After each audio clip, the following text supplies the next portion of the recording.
Hello दोस्तों, आप लोगों का स्वागत है इतिहास की दुनिया 99 में। दोस्तों, आज मैं बायोलॉजी के टॉप 50 प्रश्न बताऊंगा जो आपके एग्ज़ाम में कई बार पूछा गया है। तो इसी तरह के प्रश्न आपके एग्ज़ाम में पूछा जाता है। तो चलिए हम लोग वीडियो को स्टार्ट करते हैं। पहला प्रश्न है, निम्नलिखित में से किसे अधिक मात्रा में प्रोटीन की आवश्यकता होगी? तो सर्वाधिक प्रोटीन की आवश्यकता किसको होती है? ऑप्शन नंबर ए में दिया है, एक बढ़ते बच्चे को, एक खिलाड़ी को, एक रिटायर्ड व्यक्ति को, उपयुक्त सभी को।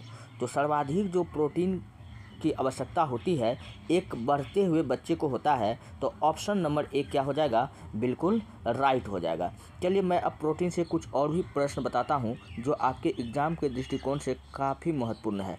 सबसे पहला बात कि प्रोटीन के कमी से कौन सा रोग होता है? दोस्तों, प्रोटीन के कमी से आपको दो रोग याद रखना है।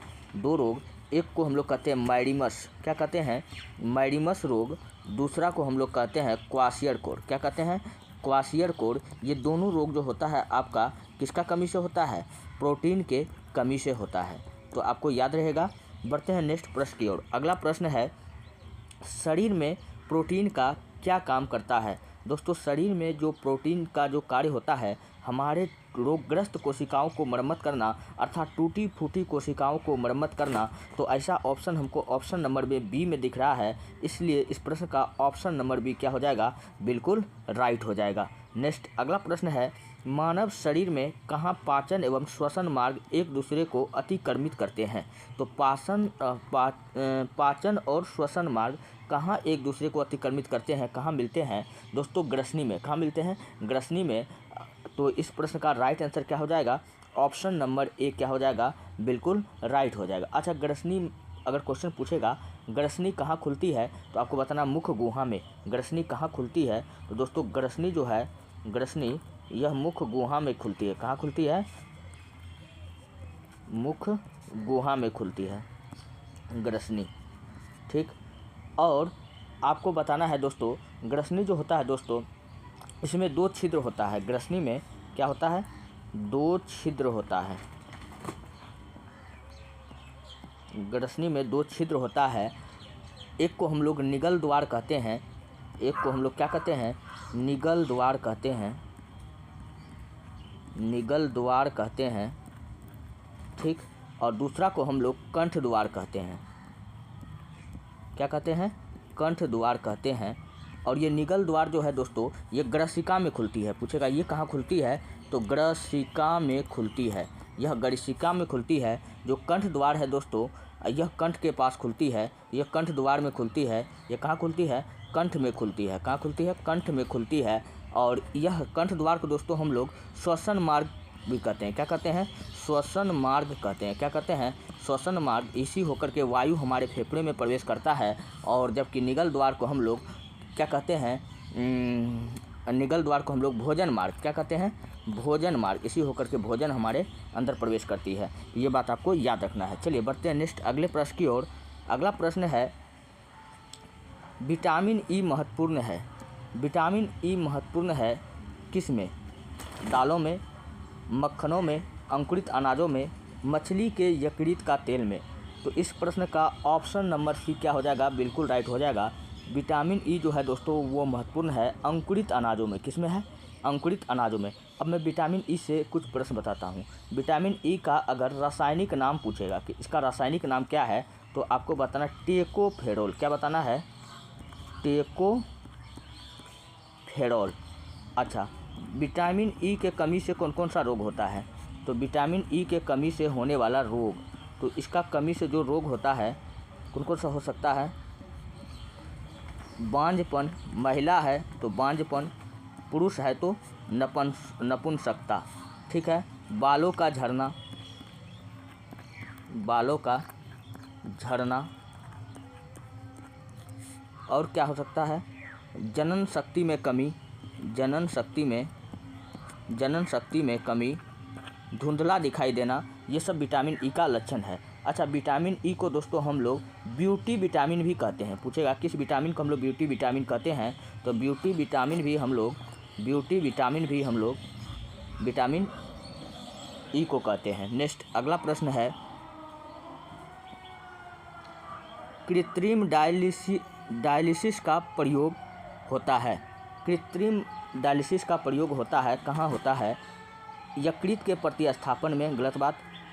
आंत के प्रतिस्थापन में नहीं, वृक्क के, या वृक्क मतलब जिसको हम लोग किडनी कहते हैं और इसी को हम लोग गुर्दा कहते हैं, यानी वृक्क यानी गुर्दा यानी किडनी के प्रतिस्थापन में हम लोग कृत्रिम डायलिसिस का प्रयोग करते हैं। तो इस प्रश्न का ऑप्शन नंबर सी क्या हो जाएगा? बिल्कुल राइट हो जाएगा। अच्छा, अगर क्वेश्चन अगर आपसे एक्स्ट्रा मैं आपसे पूछूं तो अगर पूछेगा कि वृक्क का वजन कितना होता है, तो इसका दोस्तों वजन जो होता है 140 ग्राम होता है। कितना होता है? 140 ग्राम इसका वजन होता है। ठीक है, वृक्क की इकाई पूछेगा क्या होता है दोस्तों? वृक्क की इकाई को हम लोग नेफ्रॉन कहते हैं। क्या कहते हैं? नेफ्रॉन कहते हैं। वृक्क की इकाई को हम लोग क्या कहते हैं? नेफ्रॉन कहते हैं। और क्वेश्चन अगर आपसे पूछ लिया जाए कि किडनी का यानी वृक्क का प्रत्यारोपण भारत में सर्वप्रथम कब किया गया था, तो वृक्क का प्रत्यारोपण भारत में सर्वप्रथम 1971 में किया गया था। पूछेगा किसने किया था, तो मोहन राव और के.बी. जॉनी। दो नाम आपको याद रखना है, मोहन राव और के.बी. जॉनी, ये दोनों व्यक्ति का नाम आपको याद रखना है। ठीक है, नेक्स्ट अगला प्रश्न, मानव शरीर में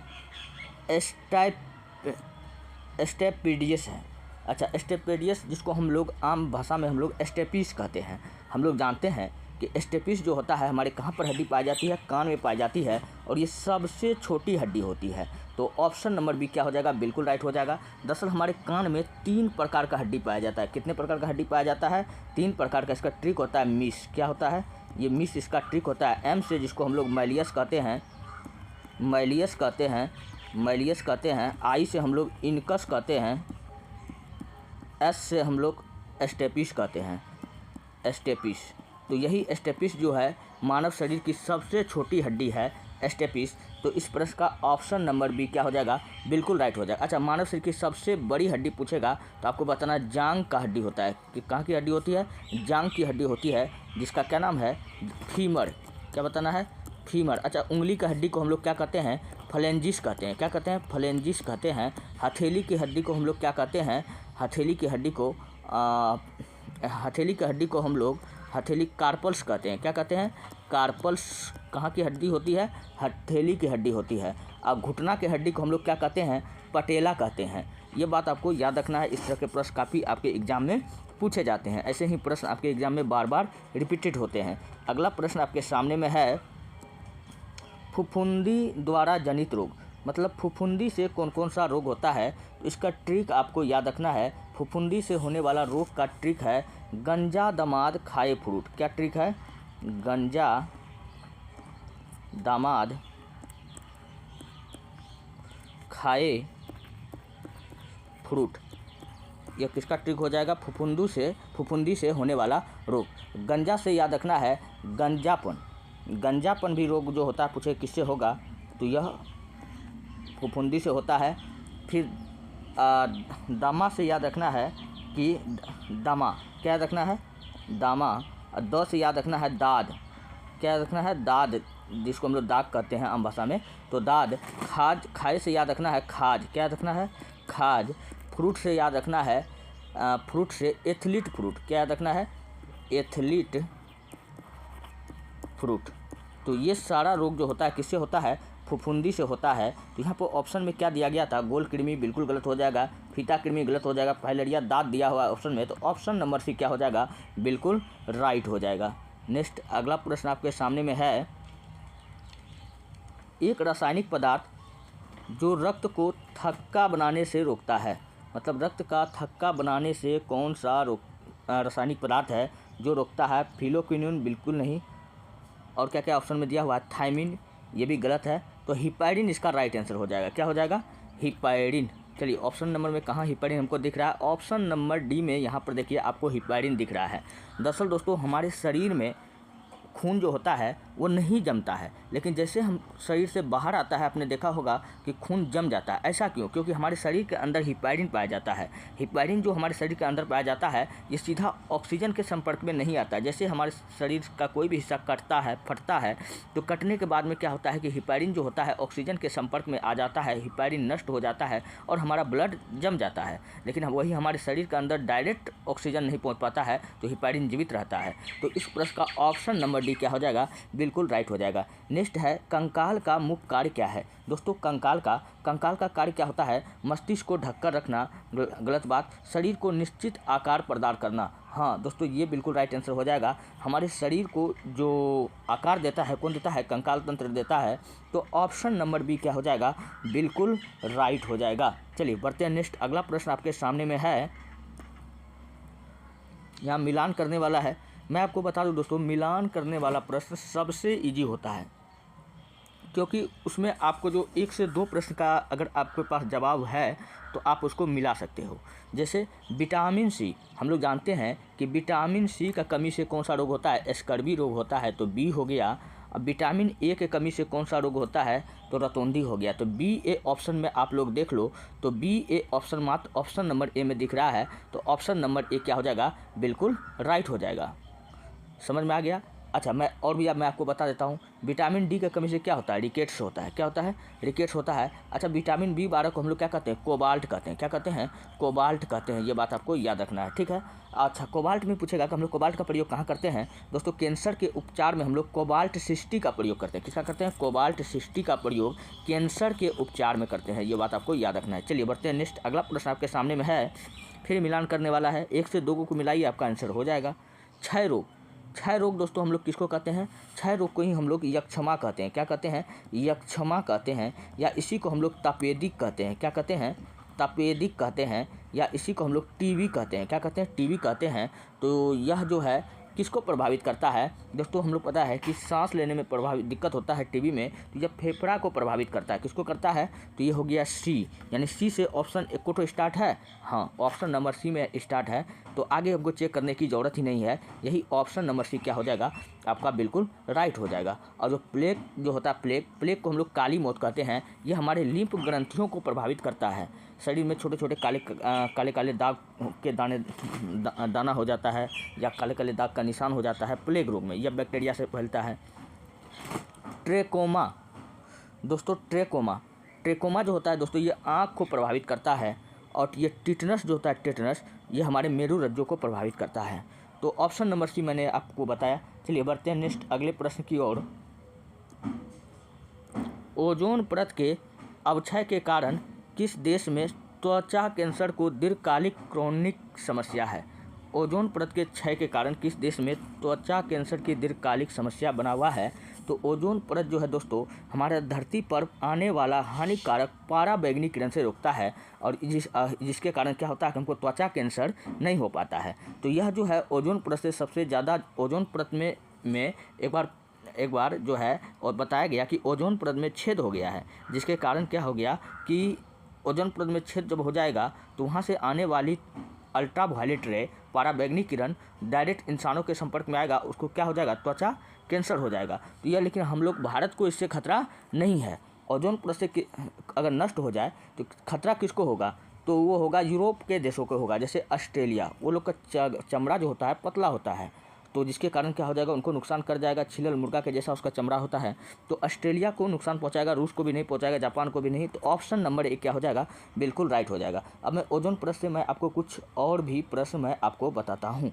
चलिए, ओजोन परत पूछेगा कि ओजोन परत जो है दोस्तों वो कहाँ पाया जाता है? तो ओजोन परत जो है दोस्तों समताप मंडल में पाया जाता है। ओजोन परत कहाँ पाया जाता है?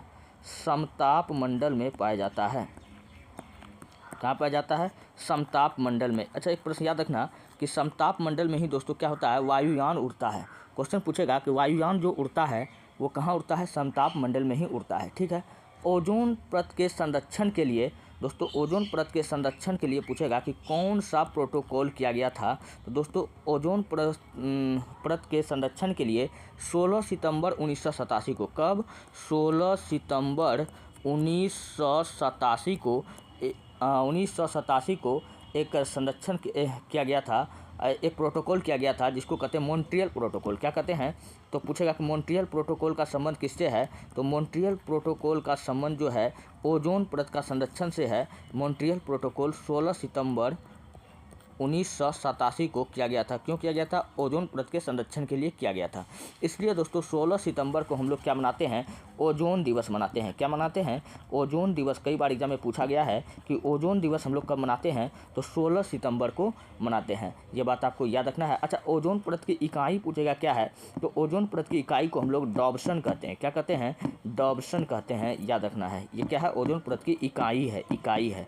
नेक्स्ट अगला प्रश्न आपके सामने में है, शरीर का तापमान किससे मापा जाता है? बैरोमीटर से? बिल्कुल नहीं, क्योंकि बैरोमीटर से हम लोग किसको मापते हैं? वायुमंडलीय दाब को मापते हैं बैरोमीटर से। तो बैरोमीटर भी क्या हो जाएगा? गलत हो जाएगा।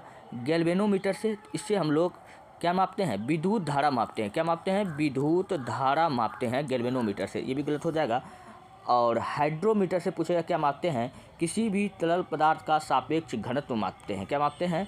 तो यह घनत्व मापते हैं किससे? हम लोग हाइड्रोमीटर से। और थर्मामीटर से मनुष्य के शरीर का तापमान मापा जाता है। तो ऑप्शन नंबर ए क्या हो जाएगा? बिल्कुल राइट हो जाएगा। इस प्रश्न का ऑप्शन नंबर ए बिल्कुल राइट हो जाएगा, थर्मामीटर। अच्छा, शरीर का तापमान दरअसल दोस्तों हम लोग 3 तरीके से माप सकते हैं। एक डिग्री में, अगर पूछेगा कि मानव शरीर का तापमान डिग्री में कितना होता है, तो डिग्री में होता है 37 डिग्री। कितना होता है?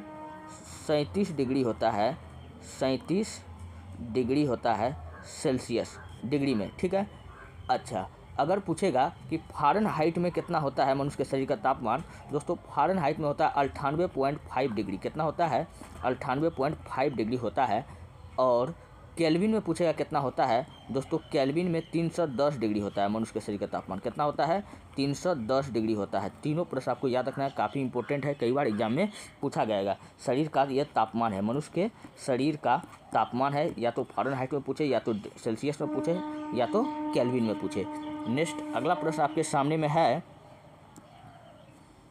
एड्स वायरस के प्रति सबसे अधिक व्यापक रूप से परीक्षित औषधि है कौन है? वो है जिडोरुडिन।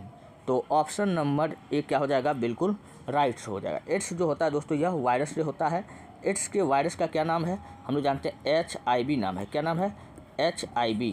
और HIV जो होता है दोस्तों, इसी को हम लोग कहते हैं human immuno virus. Human immuno virus हम लोग कहते हैं HIV को। अच्छा, एड्स जो होता है दोस्तों, ये हमारे शरीर के प्रतिरक्षा तंत्र को कमज़ोर करता है। यह WBC को नुकसान पहुंचाता है। किसको नुकसान पहुंचाता है? WBC को नुकसान पहुंचाता है। ये बात आपको याद रखना है। और एड्स के लिए पूछेगा कौन सा टेस्ट होता है, तो एलिसा टेस्ट। क्वेश्चन पूछेगा कि एलिसा टेस्ट किससे संबंधित है, दोस्तों एलिसा टेस्ट एड्स से संबंधित। अच्छा, विडाल टेस्ट बताओ, कि विडाल टेस्ट बता दो किससे संबंधित है। तो विडाल टेस्ट भैया किससे संबंधित है? तो विडाल टेस्ट टाइफाइड से। किससे है? टाइफाइड के लिए हम लोग कौन सा टेस्ट कराते हैं? विडाल टेस्ट करवाते हैं। नेक्स्ट अगला प्रश्न आपके सामने में है, यदि ए बी रुधिर वर्ग का व्यक्ति गंभीर रूप से दुर्घटनाग्रस्त हो जाता है तो उसे रक्तदान की आवश्यकता है। निम्नलिखित में से कौन उसे अपना रक्तदान कर सकता है? संबंधित रुधिर वर्ग। अच्छा, मैं आपको क्वेश्चन समझाता हूँ। अगर कोई व्यक्ति का ब्लड ग्रुप AB है, ठीक है, अगर उसका दुर्घटनाग्रस्त हो सकता, अगर उसका एक्सीडेंट हो जाए तो उसको कौन रक्त दे सकता है? क्या उसका पत्नी दे सकता है, या उसका पत्नी का अगर ब्लड ग्रुप A है तो वो दे सकती है, या उसका पुत्र दे सकता है जिसका ब्लड ग्रुप AB है, या मित्र जिसका ब्लड ग्रुप O है। मैं आपको बता दूं, AB ब्लड ग्रुप को हम लोग क्या कहते हैं? सर्वग्राही रक्त समूह। क्या कहते हैं? सर्वग्राही रक्त समूह। ये मतलब सबसे ले सकता है, सबसे ले सकता है। इसलिए ऑप्शन नंबर डी क्या हो जाएगा? बिल्कुल राइट हो जाएगा। पिता से ले, पत्नी से ले, किसी से भी ले, क्योंकि किसी का भी ब्लड ये ले सकता है AB। लेकिन दोस्तों O को, ब्लड ग्रुप O को हम लोग क्या कहते हैं? सर्वदाता समूह। क्या कहते हैं? सर्वदाता समूह। ये सबको दे सकता है। क्या सकता है? सबको दे सकता है, और ये सबको ले सकता है, सबसे ले सकता है। नेक्स्ट अगला प्रश्न आपके सामने में। अच्छा, मैं कुछ प्रश्न और भी मैं आपको बताता हूँ। अगर पूछेगा कि सबसे अधिक किस ब्लड ग्रुप का लोग पाया जाता है, तो सबसे अधिक जो है दोस्तों O पॉजिटिव ब्लड के लोग पाए जाते हैं। O पॉजिटिव ब्लड ग्रुप के लोग पाए जाते हैं। और अगर पूछ लिया जाए कि सबसे कम कौन सा ब्लड ग्रुप का लोग पाया जाता है, तो सामान्यतः दोस्तों ओ नेगेटिव ब्लड ग्रुप का लोग पाया जाता है। ये बात आपको याद रखना है। नेक्स्ट अगला प्रश्न आपके सामने में है,